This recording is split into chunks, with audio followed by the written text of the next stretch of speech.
ये आपने sleep paralysis का नाम सुना है? अगर आपने कहीं इसके बारे में पढ़ा है, तो ट्रस्ट मी जो भी आपने पढ़ा है, it is nothing in front of actually those who experience it. Medical science तो कहती है कि आप सोते हुए ड्यू टू सम रीजंस आपके ब्रेन में ऑक्सीजन सप्लाई कम हो जाता है and you kind of a bit hallucinate. But trust me as someone जिसको बहुत ज़्यादा स्लीप पैरालिसिस होता है and have experienced it number of times. पहले तो बहुत ज़्यादा होता था, अब फ्रीक्वेंसी थोड़ी सी कम हो गई है। It doesn't feel like hallucination.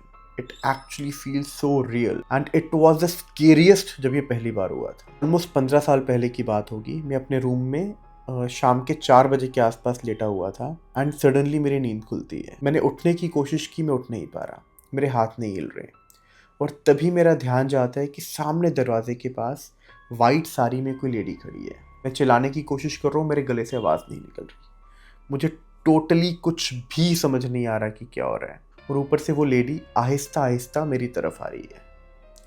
I don't recall वो कैसी दिखती थी, अब मुझे तब भी पता था वो कैसी दिख रही है, मुझे याद नहीं है। बस मुझे इतना याद है कि she was wearing A white sari and वो जैसे जैसे पास आ रही थी, मैंने पूरी कोशिश कर ली अपनी बाजू हिलाने की, कुछ चिल्लाने की, बट कुछ भी नहीं हो रहा था। एंड सडनली मैंने आंखें बंद की। इन द नेक्स्ट मोमेंट मैं देखता हूँ कि वो मेरे सिर के ऊपर खड़ी है। और अल्टीमेटली तब मैंने अपनी आंखें बंद कर ली कि जो भी हो देखा जाएगा। एंड आई स्टार्टेड चैंटिंग ओम नमः शिवाय, ओम नमः शिवाय।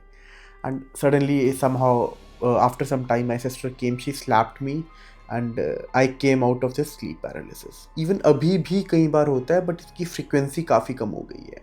और अब जब भी होता है पता होता है कि हाँ, I snap out of it. But sometimes you see shadows and sometimes you don't. और जब कभी भी you see shadows, it feels so scary. And honestly, I believe in Aham Brahmasmi. Observer is observed. Osho, Krishnamurti.